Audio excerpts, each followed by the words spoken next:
Have you ever wondered if you are suffering from depression or anxiety? These are some big issues, especially in today's day and age with everything we've been through these last couple years.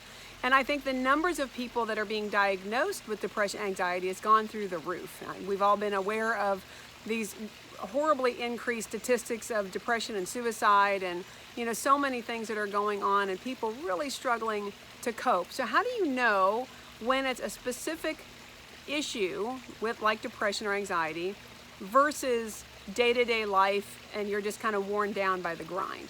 So I think these are great questions to ask, and I want to explore this with you so we can see where we are at individually and what we might need for more support. So I am Diana Dodd. I am a registered nurse and a certified health and life coach, and I want to welcome you to my garden today.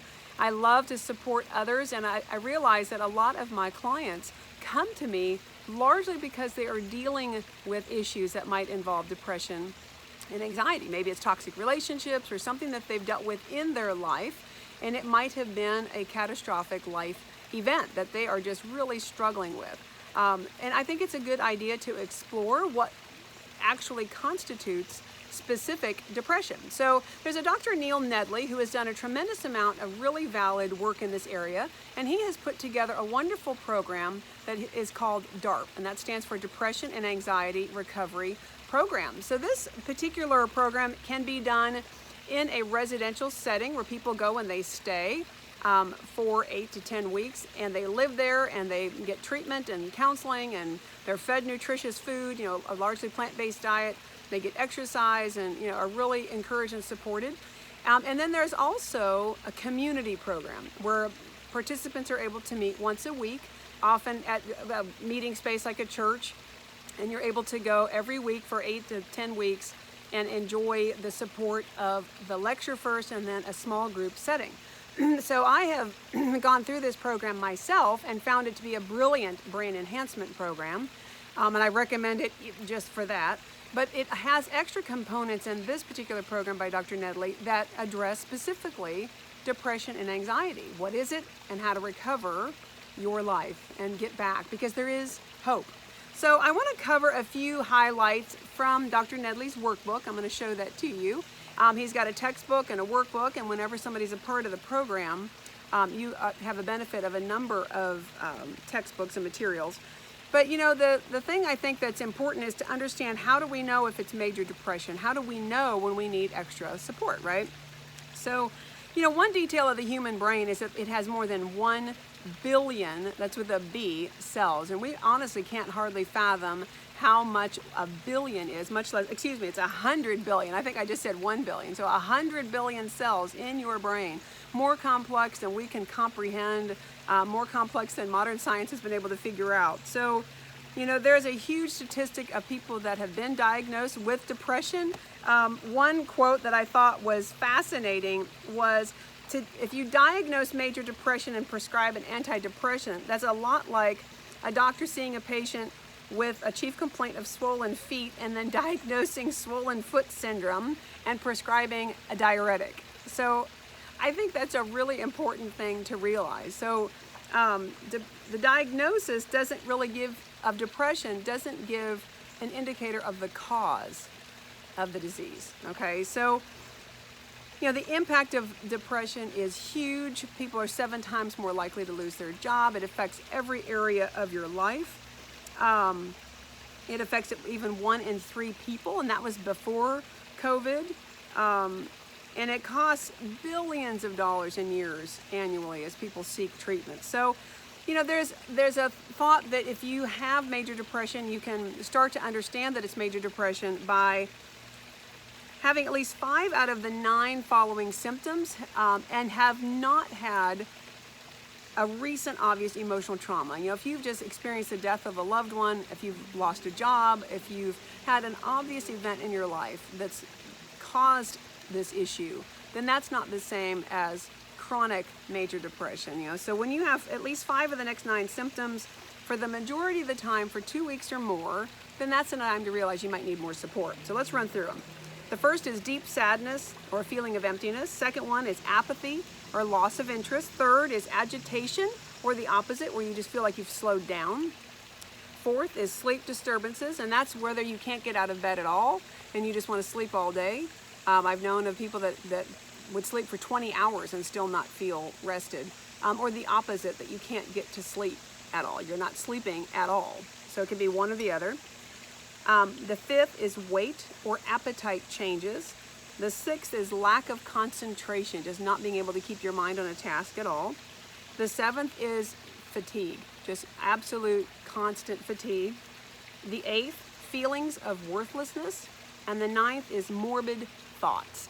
And sometimes we can see when somebody's out of balance, those morbid thoughts can become worse and worse and worse. And sometimes we see it in our young people and the kind of music they listen to or the clothing that they're wearing, a fascination with death or things like that can be kind of an indicator. Sometimes it's just that culture that the child might be in, but sometimes as those morbid thoughts take over more and more, you need to be careful and get them the support that they need. So there are thoughts about the long-term effects of depression when you don't get the support that you need. It's an ongoing war.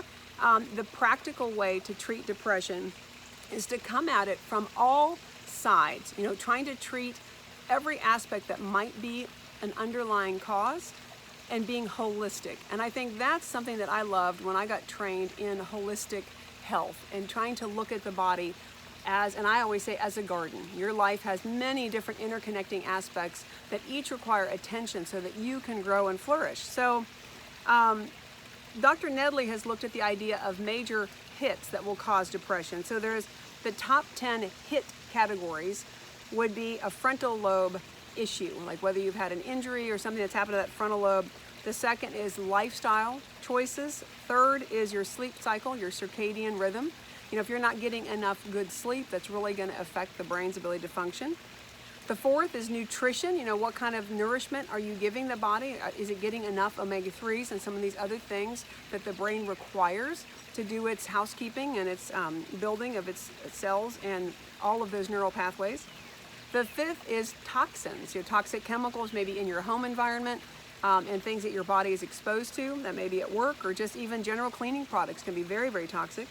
The sixth is social, like inadequate coping or grief, and you don't have enough social support or that connection to other people. Our social connection cannot be underestimated. It is so critical that we are connected to each other. And I think the devil worked very hard through COVID and very successfully to disconnect us from each other and to make us fearful of each other as potential sources of contagion. And I think that that's the opposite of God's design.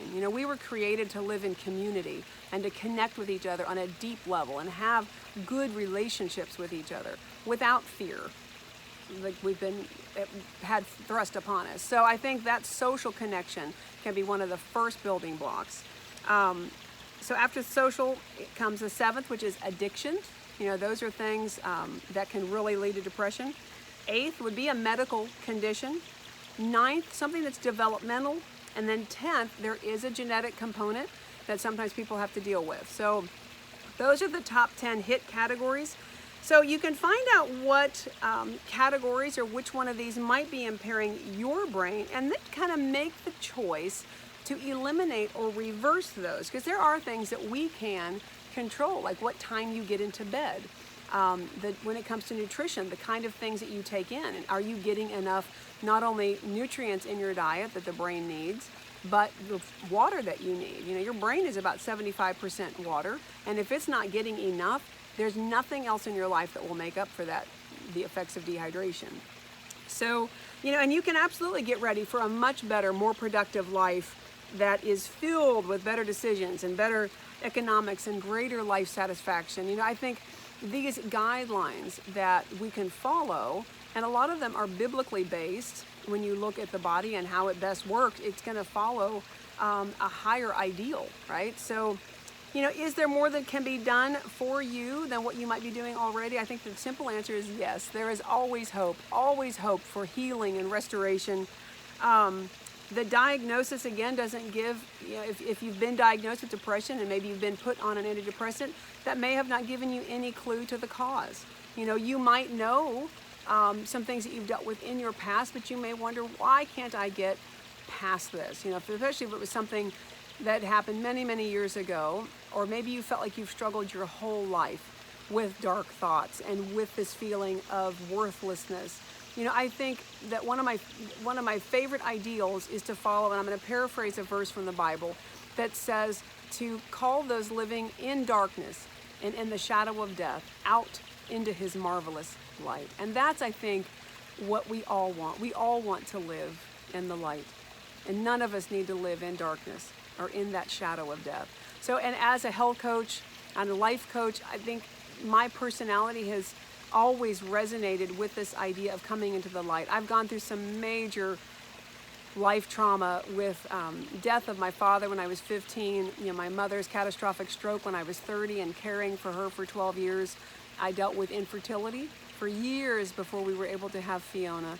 And there's just been a lot of things that have happened in my life that were quite catastrophic, that cause an agony of sorrow that you don't even have words to describe. When you have wept an ocean of tears and there is no solution for an issue that you're dealing with, I think unless you've walked through that valley of the shadow, then perhaps someone wouldn't understand. But as someone who has suffered and who now lives in the light, that's my mission and my ministry, is to help others walk their journey in a way that they don't ever feel alone. So I just want you to know that you are not alone in whatever you are dealing with. First of all, you have a creator God who loves you beyond measure, who created you on purpose, for a purpose, who put you in Earth's history at this time for a reason, and that you matter. Your life matters. You are important. I think those are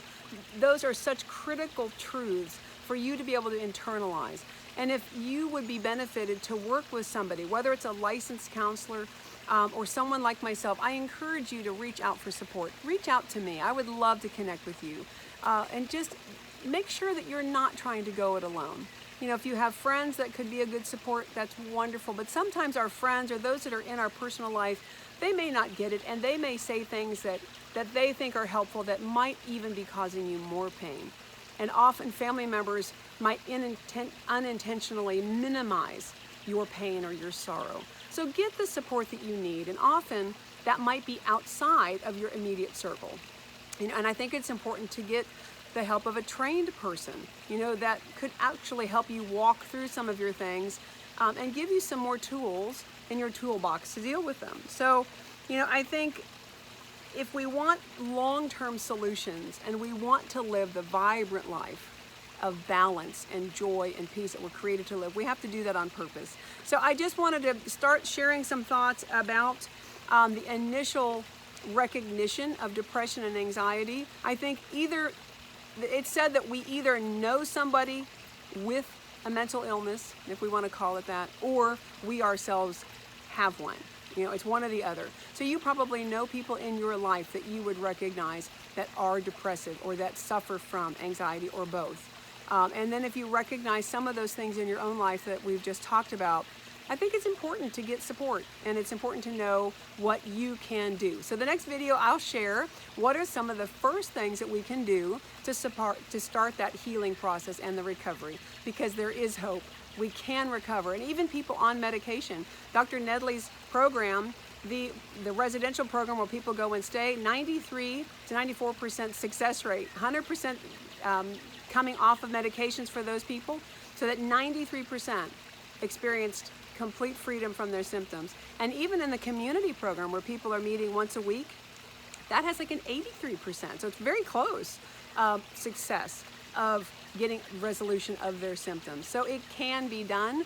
And I'm going to walk you through some of the highlights of this program as I'm supporting others and going through this material again. I thought it might be a great opportunity for me to share with you. So I may end up doing more than one video a week. We'll see as I try to get you caught up on some of these, and that way they're not too long. But I just think it's a wonderful thing to end on the idea that there is always hope. And I want you to always also remember this, that life is precious and you are precious. So treat yourself accordingly, my friend, and live it like you mean it. Have a great rest of this day, a wonderful rest of your week, and we'll talk soon.